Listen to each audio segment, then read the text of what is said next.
downloaded the Buckeye Leafcast with your host, Andrew T. Evans, with special guest, Chris Stefanik. Let's ramp this baby up. It's time for another Buckeye Leafcast. I'm your host, Andy Evans, and welcome to the show. Thanks for downloading this edition of the Buckeye Leafcast, and we got some things to talk about here today, don't we?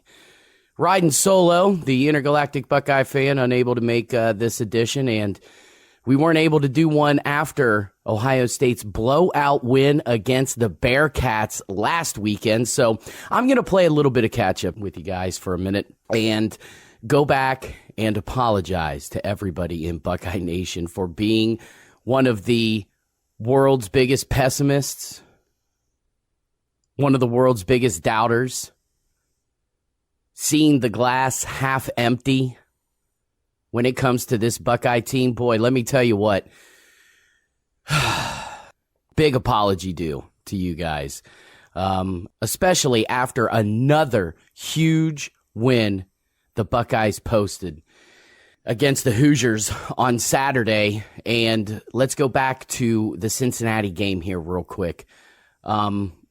Yeah, I'm sorry. I'm sorry, folks. I am sorry for doubting this team.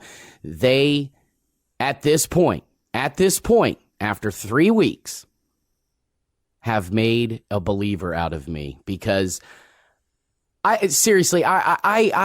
really thought that Cincinnati was going to come into the horseshoe, led by Luke Fickell, former player, former coach, former head coach for a season. If anybody knows what it takes to win in the horseshoe, it is Luke Fickell.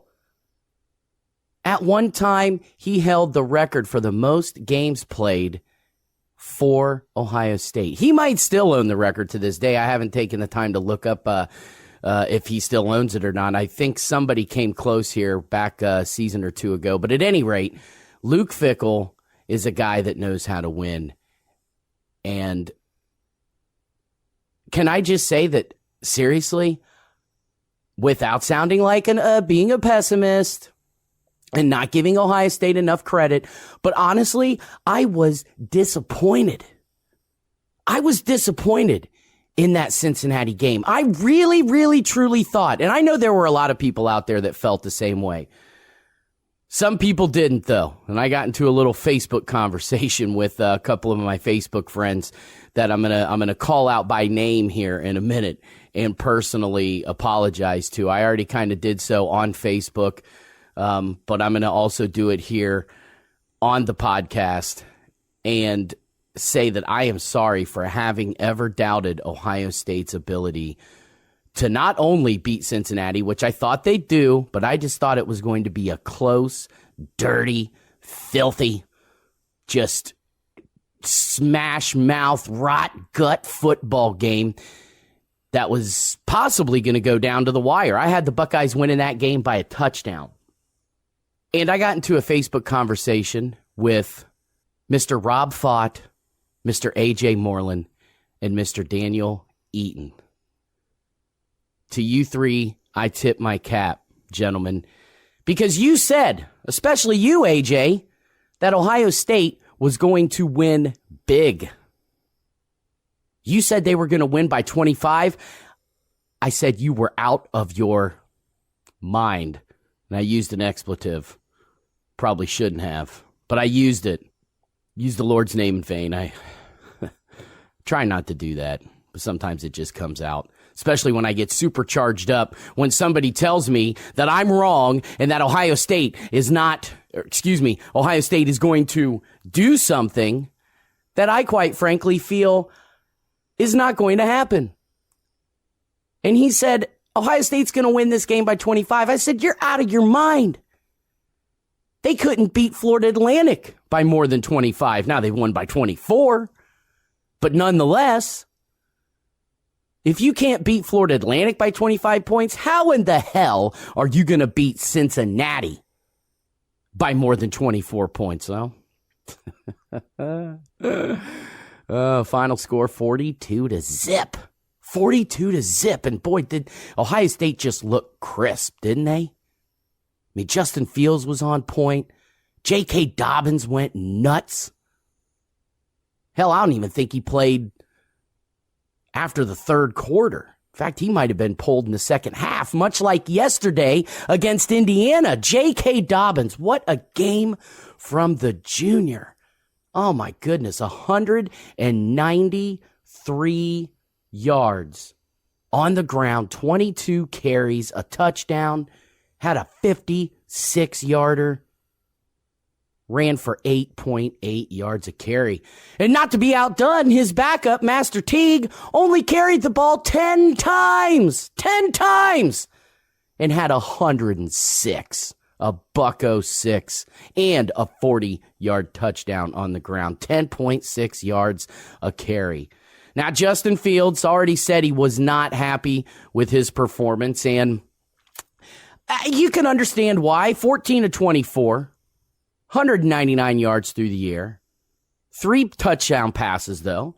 Did have 4 carries for 11 yards and another rushing touchdown. So responsible for 4 touchdowns against the Hoosiers yesterday, on the way to a 51-10 steamrolling of the Hoosiers in their first road game of the season, which also opened Big Ten play.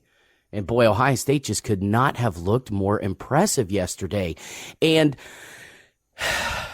I got to say, I'm eating crow. I ate a big fat plate of it after last week's game against Cincinnati, and I'm once again eating a big fat plate of it after Saturday's win against Indiana, because I honestly thought on the road in Memorial Stadium in Bloomington, sometimes that place has been known to give Ohio State some problems. You know, go back to 2012, Urban's first year there.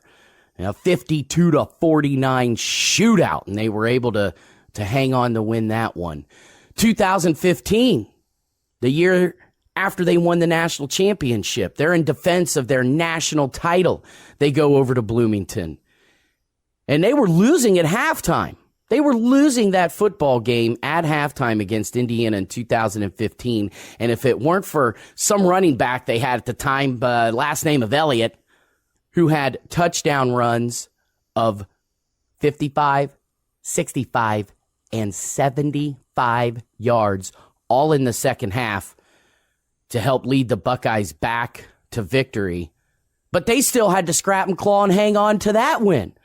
Indiana scores late, makes it 34-27. Then they get the ball back and manage their way down the field. And if it weren't for a last-second pass attempt by Xander Diamante, if you remember that name, Hoosier fans and Buckeye fans, last-second pass from Diamante gets batted down in the end zone by Eli Apple to hang on to a 34-27 win. So I thought, you know, every few years, visiting Bloomington, things get a little hairy. We're due. Because when we went over there in 2017, if you remember, we opened up the season, not just Big Ten play like they did on Saturday, but to open up the season in 2017. And of course, you remember, JK, boy, he must love Memorial Stadium.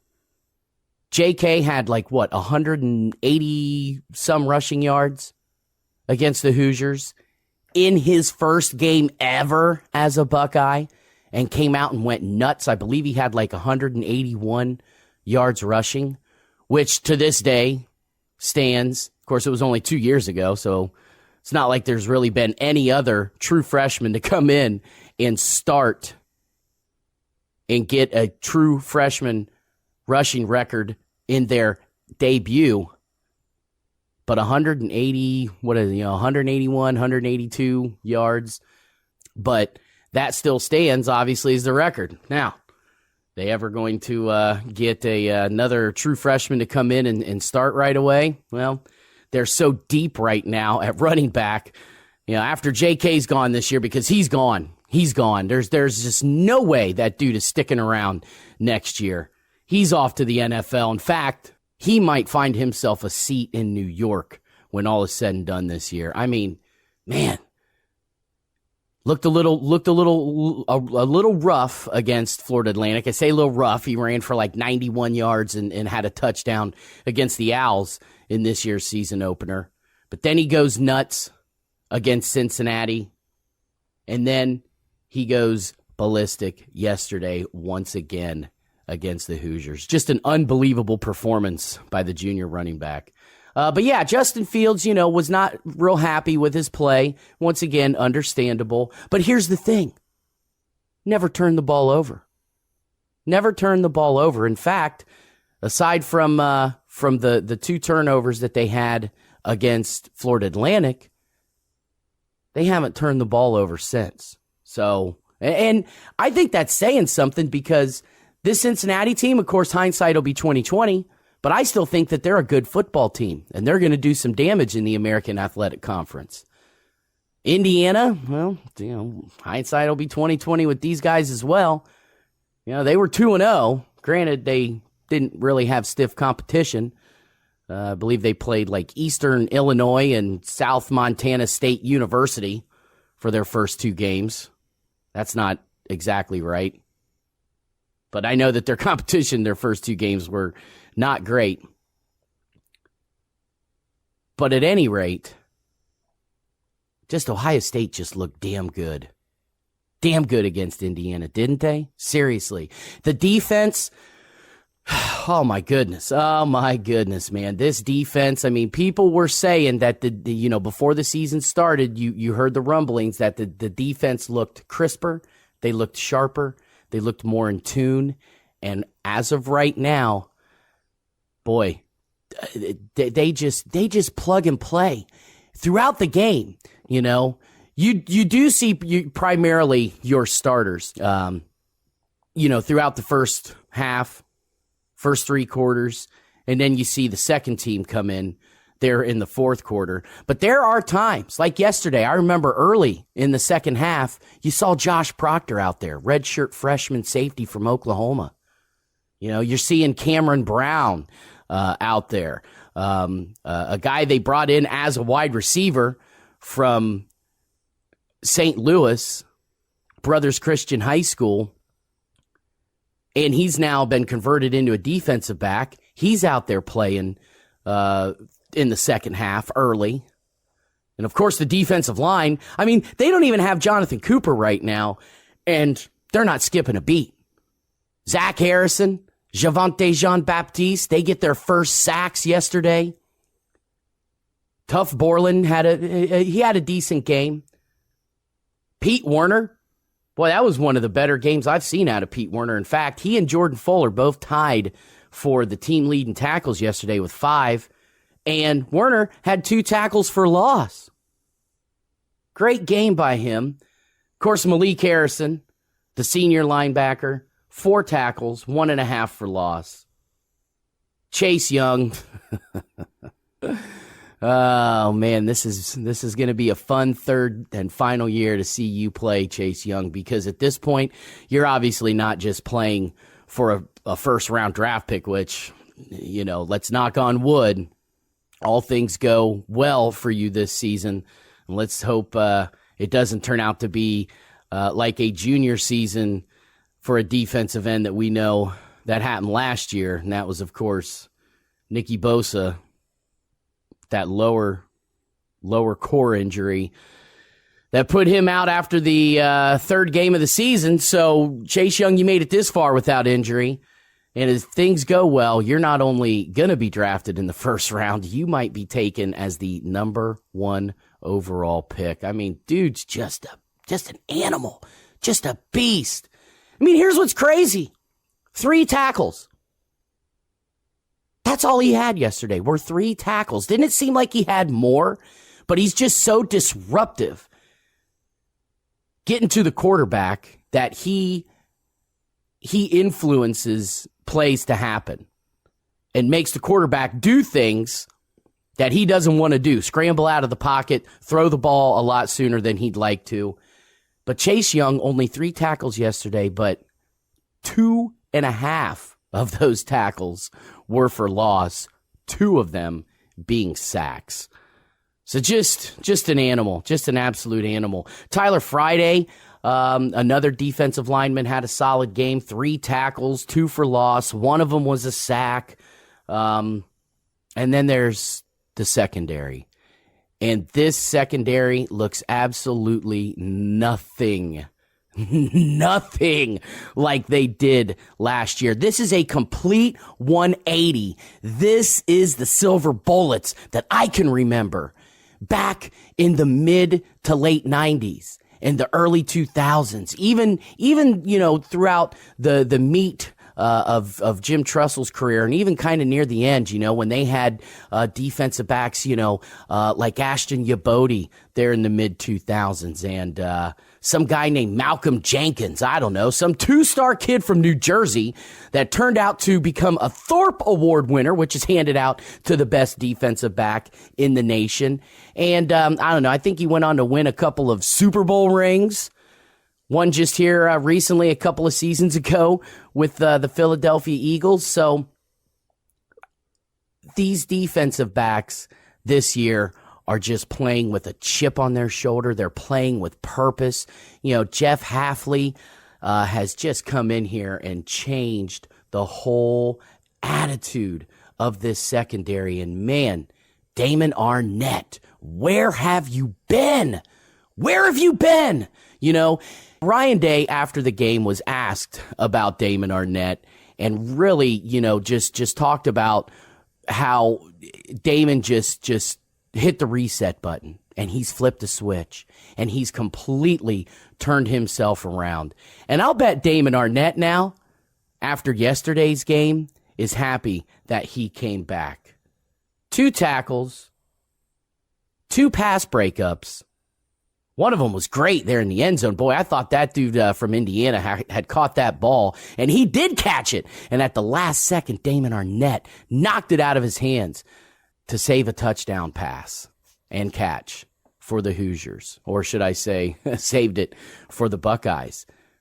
And then, of course, an interception that he took to the house for 97 yards. And the way he did it, I mean, he steps in front of that pass, and then he all of a sudden he's got his ballerina shoes and turns on his little pirouettes, catches the ball, spins around, then just speeds up the right sideline, catches a couple of half-hearted blocks because at that point, Indiana was just deflated. I mean, they worked their way all the way down the field on that drive, and Peyton Ramsey throws a pick, and it goes for 6. And by about the 30-yard line, there was just no one around Damon Arnette. And he just kind of waltzes into the end zone.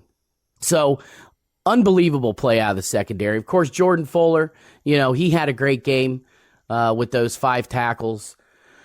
He had a pass breakup as well.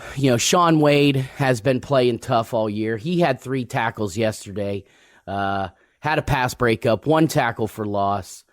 Brendan White playing solid football as well. When he's out there, it seems like he and Wade right now are kind of switching back and forth between this bullet safety position.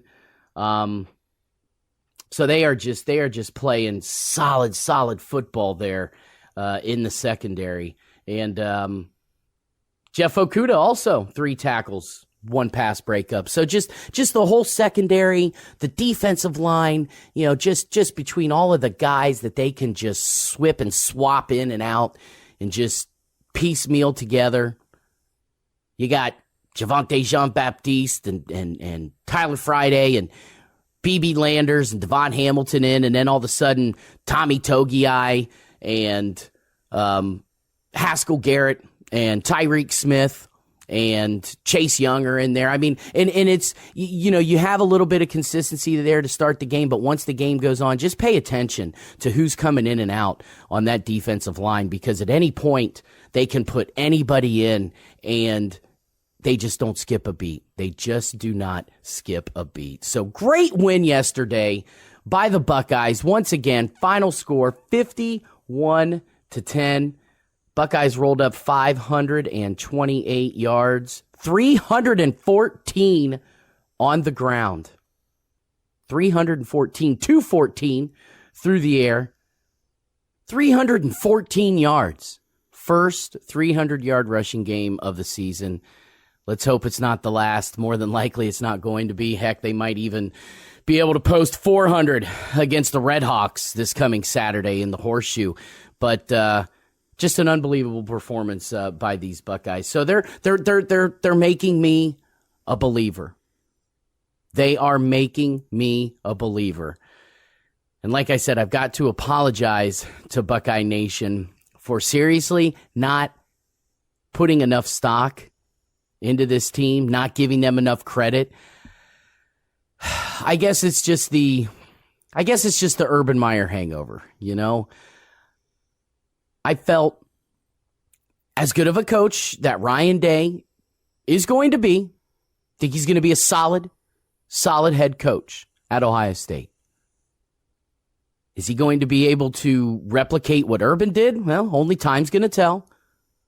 But at this point, he's turned me into a believer because I truly thought that they would look a little rough against Florida Atlantic, which they did after the first 8 minutes. Let's face it, Florida Atlantic actually won that football game 21-17. But was that because Ryan Day just knew what he had? He knew what they were capable of. He didn't want to tip his hand too much going into these last 2 weeks against Cincinnati and Indiana, so he pulled the reins back a little bit. Maybe, maybe not. Maybe that was just kind of the first game bugs being worked out. Florida Atlantic made some adjustments, threw Ohio State for a loop. After that first 8 minutes, Ohio State did not look great, but they did enough to hold on and win the football game. First 8 minutes, they were obviously lights out. After that, they looked shaky, but they won the football game, and they did it convincingly by 24 points. Obviously, Cincinnati, complete turnaround. To shut out the Bearcats and Luke Fickell. Once again, a team I think is going to be a good football team. And that could be one of only maybe their only loss this year. Maybe 2, maybe 3. But I still think they're a bowl-worthy team. And Luke Fickell's going to have them playing very well for the rest of the season. In Indiana, okay, yeah, it's Indiana. Indiana, has perennially been a 500 or worse team for the last umpteen years in the Big Ten Conference. I mean, I think the last time that Indiana really ever made any noise nationally was literally back in the late 80s and early 90s when they had some guy named Anthony Thompson who turned out to be a halfway decent running back. That was probably the last time I really remember Indiana being relevant. And, of course, that's the last time that they beat Ohio State was in 1988. And I remember when they tied in 1990. Oh, my God, I was furious. They just tied Indiana? Indiana took them to a tie? You've got to be kidding me. But still, it's a Big Ten team. And you're on the road, and once again, Bloomington has been known to give Ohio State fits. Well, not this past Saturday. So this Ohio State team, absolutely 100% without a doubt, is making me a believer. They're turning me around. So having said that, we've got the Red Hawks of Miami University down there in Oxford, Ohio, coming into the Horseshoe this coming Saturday. Going to be a 3:30 kickoff. And, I don't expect anything less than what I've seen now from Ohio State against Miami. Miami's, they've been known to put some teams together over the years. But they're a 1-2 football team that, guess what? Lost on Saturday to Cincinnati. Final score 35-13. And what's amazing is they had a 10-0 lead at the end of the first quarter. 10-0 lead over Cincinnati. Boy, Cincinnati must have been a little hungover after that game against the Buckeyes. Miami jumps out to a 10-0 first quarter lead, and then after that, it was all Bearcats scoring 35 points in the second and third quarter and held Miami to a third quarter field goal, and that was it. 35-13 final score. Bearcats over Redhawks. Logically you deduce Ohio State pounds Cincinnati in the shoe, 42-0. Cincinnati puts it on Miami, 35-13. Logically, you think Ohio State should be able to win this game 72-5. I don't know. We'll find out, I guess. But having said that, I do expect Ohio State once again. At this point, nothing. They are not doing any. They are doing everything to change my mind. They're not doing anything to keep my current frame of thought going. That this team was going to look a little rough. And I get it. I get it. Ohio State is loaded with talent. I just thought the offense was going to look a little dusty, a little rusty, a little rough, at least throughout the first, 3-4 games of the season. Yes, even against the likes of Indiana, of Florida Atlantic, especially against Cincinnati. Even against maybe Miami of Ohio, it'd take them a few games to figure things out, and then you'd see things pick up and get rolling. But that's not been the case. I mean, they have absolutely come out of the gates and just been en fuego to start this season. So, of course, we'll find out what this team's really made of when they get into the Big Ten. But at this point, I don't see why they shouldn't roll over the Big Ten, too. The Big Ten looked like garbage yesterday. I mean, garbage. Are you serious, Maryland? After the beatdown you put on Syracuse, a ranked Syracuse team, you busted out for more than 60 points in that football game, and then all you could do was muster 17 against Temple? Finally got yourselves ranked. Finally, Maryland. I haven't seen a Maryland football team ranked in I don't know how long, almost like Indiana. Maryland's really never been relevant in football. Never. They've always been a basketball school. And they finally get themselves ranked after stomping all over Syracuse. And then all you can do is muster 17 damn points against Temple? Temple? And of course they lost the football game, 20-17.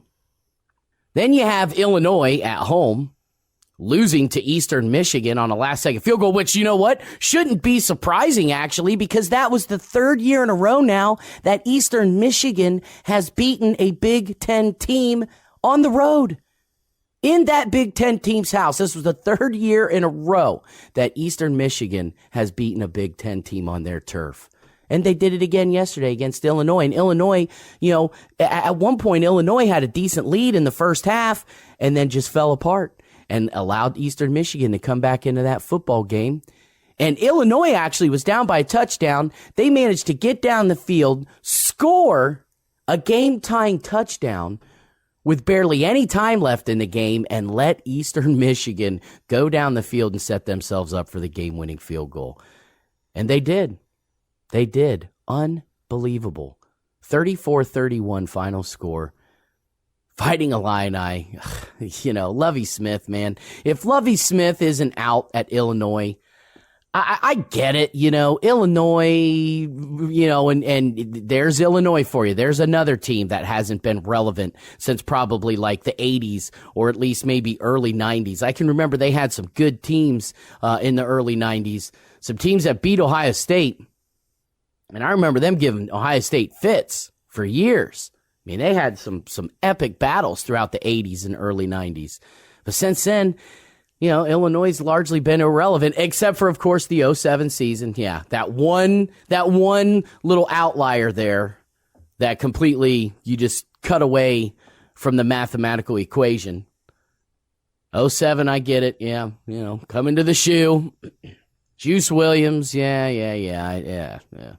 We don't have to go into it. But aside from that, after yesterday's game, why should it be any different? Why should you be any different, Illinois? I mean, you are that irrelevant. And then how about Michigan State? How about good old Sparty? Boy, that offense is just looking as sharp as ever, right? 7 points against Arizona State. Now, I get it. Herm Edwards, he's a defensive guy, loves defense. But to muster 7 points And Michigan State's got a tough defense too. Held Arizona State to 10. But that's your final score, 10-7. 7 points, Michigan State. Their offense is garbage. Their offense was garbage last year. Brian Lewerke, He's never been it. And I know that quarterbacks haven't necessarily been too high on the priority list at Michigan State. Typically, they love to run the football. But of course, back a few years ago, a guy named Connor Cook, who was pretty good, made it to the pros for a hot minute. He might still be there. I don't know. I haven't heard his name around the pro aspect in a while, but just a hot mess. Losing at home, ranked to an unranked Arizona State team. Arizona State now, they're 3-0. They're probably going to be ranked. So Michigan State did not impress me at all yesterday. Once again, their offense, as long as you put a little pressure on Brian Lewerke, he's just an extremely, extremely average quarterback. That's without pressure. Put some pressure on him, he's going to collapse and just fold. Curl up in the corner, suck his thumb, and cry like a little baby. That's Brian Lewerke for you. Then you've got Minnesota, who did win their football game, but barely, over FCS. God, who the hell was it they played? Georgia Southern. 35-32 final score. And that was a game. That was actually a pretty good game. I don't know if many of you watched it. It was on Big Ten Network, but that actually turned out to be a pretty damn good game. And Minnesota has to kick a last-second field goal to beat Georgia Southern at home, 35-32. Now Minnesota's 3-0. And one of their wins was against Fresno State, at Fresno State. Once again, a field goal win, 38-35. And they started off the season with a win at home against South Dakota State, 28-21. But right there, Minnesota, you are a fraudulent 3-0 as far as I'm concerned. Because 2 of your 3 wins are against FCS teams. So that's why I can't give Minnesota any credit right now.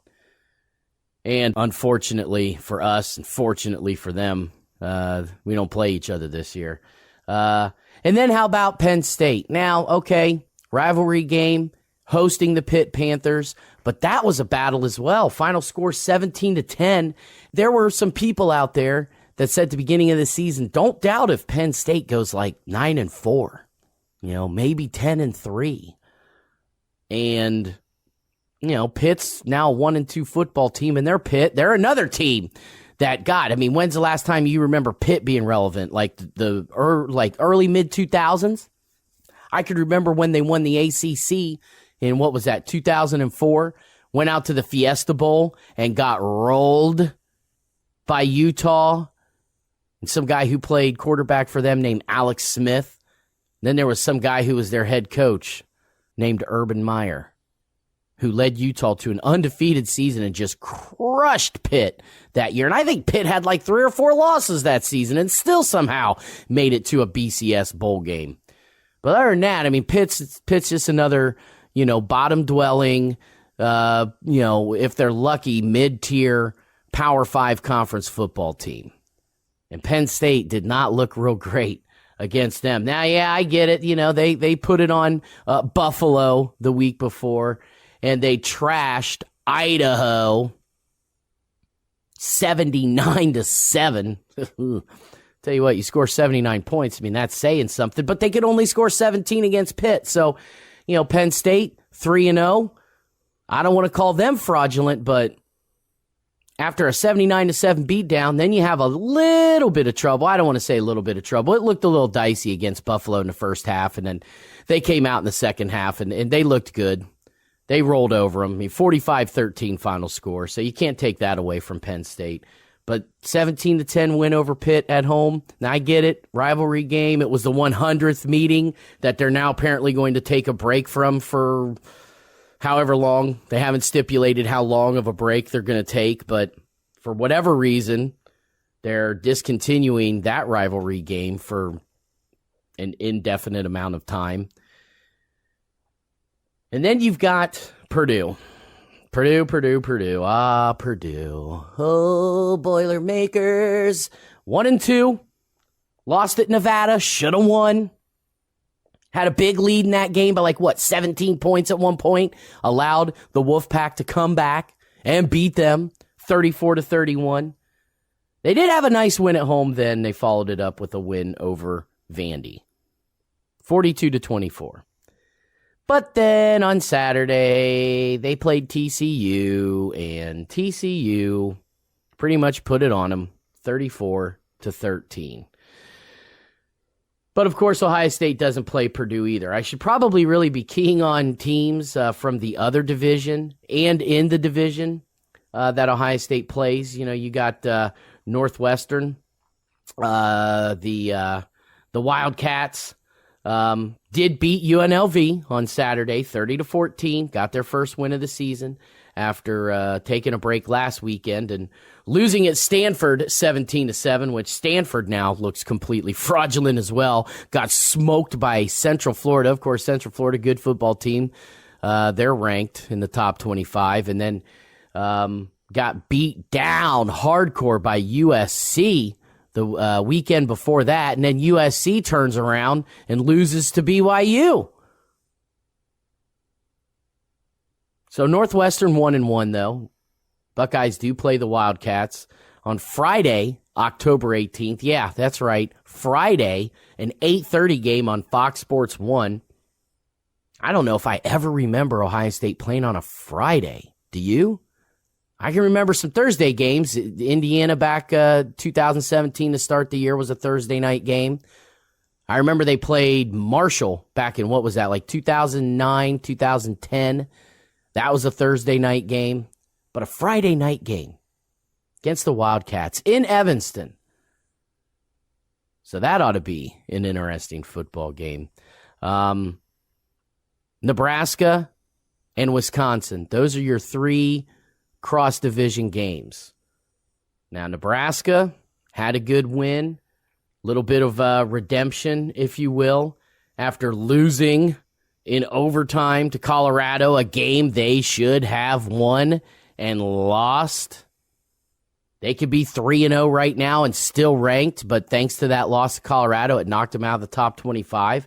But they did come back and pummel the snot out of Northern Illinois 44-8.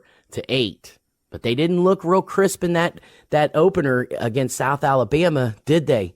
35-21 was the final score, and they just looked sluggish. And I think that showed in how they let Colorado come back and beat them. Of course, that game was at Colorado, and that was an old-school Big 8 game, Big 12 game. I can remember way back in the day, Nebraska and Colorado, man, when those two teams in the 90s, boy, they would slug it out. Had another slugfest. This time it was the Buffaloes on top. But Nebraska, that's going to be an interesting football game over there in Lincoln in 2 weeks, Saturday, September 28th. Time yet to be announced. But I'm just not real scared of the Big Ten right now. I'm just not real scared of it. You know, Maryland, I was starting to get nervous on, especially what happened last year over there in College Park.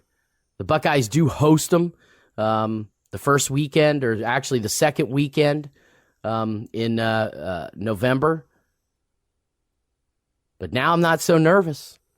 Now I'm not so scared. But then again, those are, that's the thing. Were we nervous about Purdue? I remember saying last year I thought it was an Iowa-style trap game. Were we nervous about Iowa in 2017? Nervous about Purdue last year? Maryland, granted, it's at home, so that's why I don't think it could be a Purdue or an Iowa-style game. I mean, you never know. You never know in college football. But at this point, does the Big Ten make you nervous? Does the Big Ten make you nervous? After yesterday? No. I'm not nervous about the Big Ten. We host Michigan State this year. We host Wisconsin this year. We host Maryland. We host Penn State. I mean, listen to that. Michigan State, Wisconsin, and Penn State and Maryland all in the shoe. I mean, they hit the road for Nebraska, Northwestern, and Michigan. Oh, and Rutgers. And they obviously played yesterday on the road against Indiana. So if I've got to sit here and gamble to say just by having that home field advantage, who they play on the road, yeah, at this point, Nebraska, yeah, maybe a little nervous, you know. Last few seasons against Nebraska, though, remember that game, what was that, 2016, I believe? Here in the shoe, Nebraska was like 10th rated in the country, and Ohio State won like 63-10. You know, Nebraska is one of those teams that they seem to be having a good season, then they run into Ohio State and everything falls apart. And after, once again, you know, seeing what they did a couple weekends ago against Colorado, granted, yeah, nice win yesterday, but a sluggish start against South Alabama, I'm still skeptical on the Cornhuskers. So there's basically, I'm feeling very confident now. Wisconsin at home, yeah. Even maybe Michigan State at home. They seem to play us tougher up there than down here in the shoe, except for 2015. That was all ridiculous, though. That was an anomaly. I'm sorry. You know, to win on a last-second field goal. Offensive play calling was terrible in that game. I get it. Zeke had the big goiter on his leg earlier in the week. But he was pissed, said he should have, you know, gotten way more carries than, 12 or 13 that he did. But Steve, Michigan State, I'll obviously give him credit. They're still Michigan State.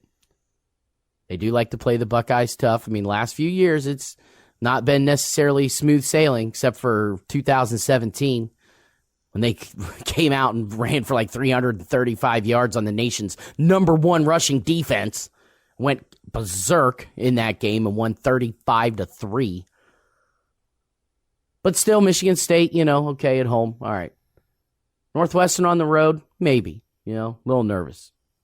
Coming home for Wisconsin, yeah, it's Wisconsin. We'll find out this coming Saturday, Michigan and Wisconsin.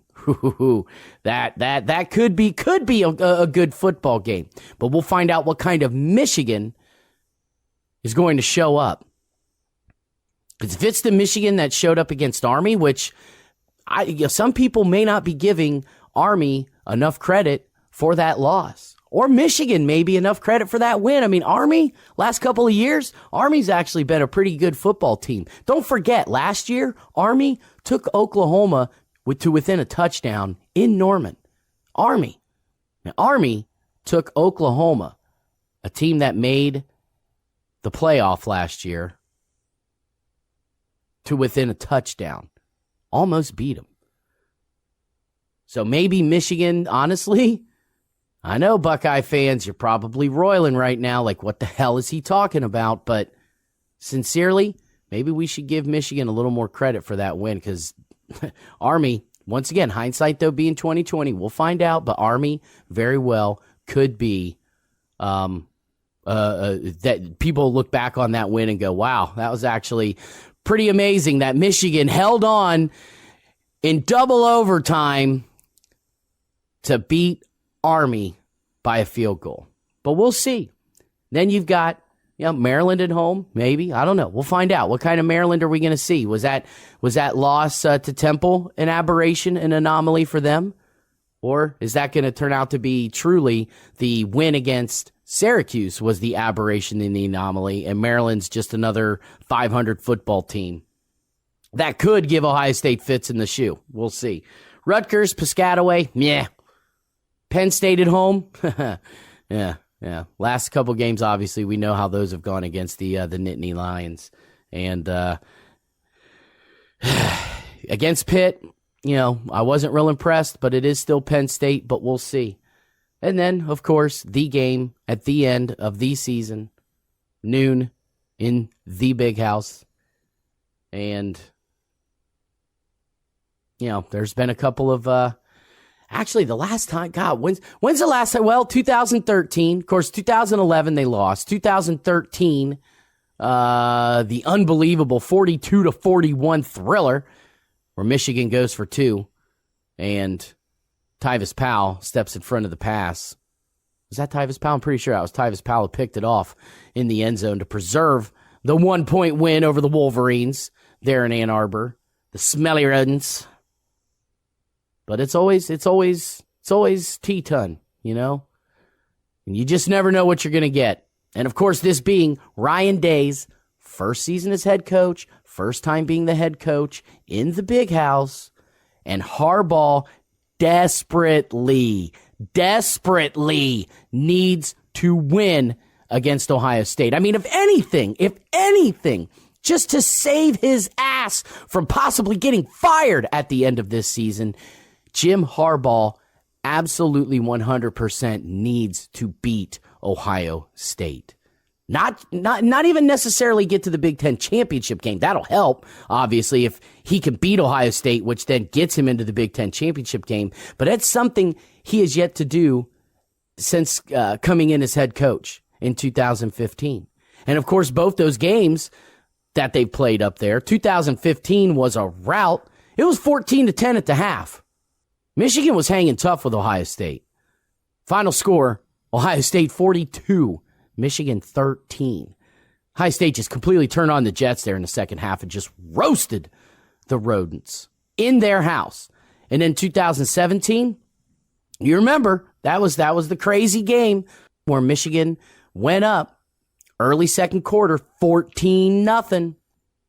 And then JT led him back there in the second quarter to tie up the ball game going into halftime at 14s. And, of course, Michigan comes out third quarter, scores, but Denzel Ward with the blocked extra point. I mean, an extra point. Who cares about an extra point? Denzel Ward put that much effort into an extra point that he blocks it. And that really did turn the tide after that.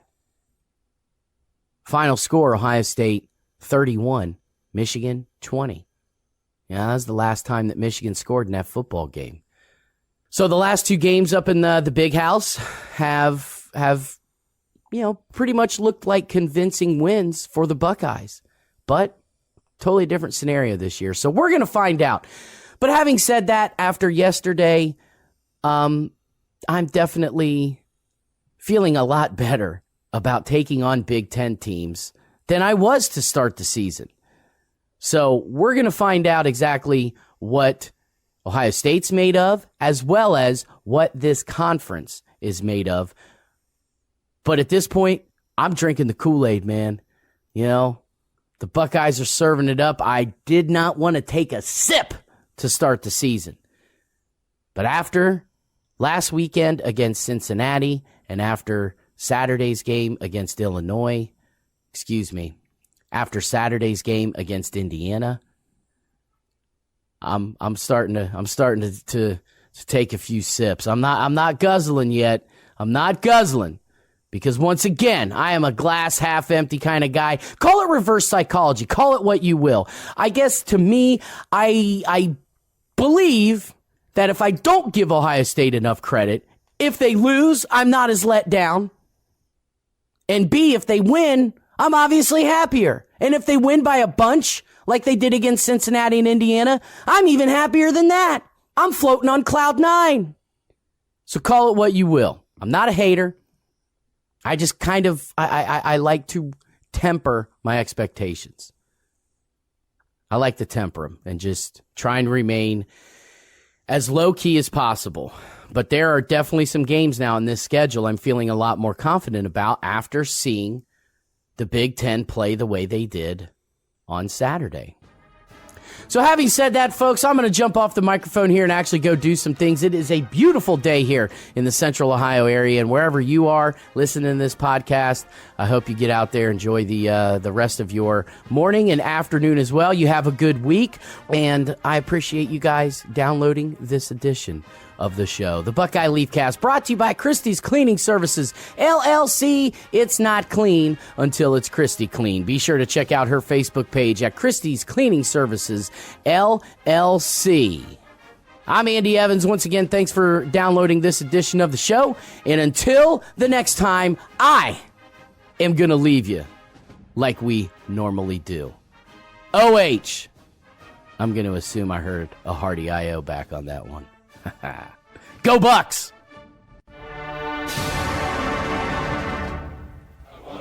Ohio State, to old Columbus town, to the stadium to hear the band, by far the finest in the land. I want to go back to Ohio State, to old Columbus town. I want to go back.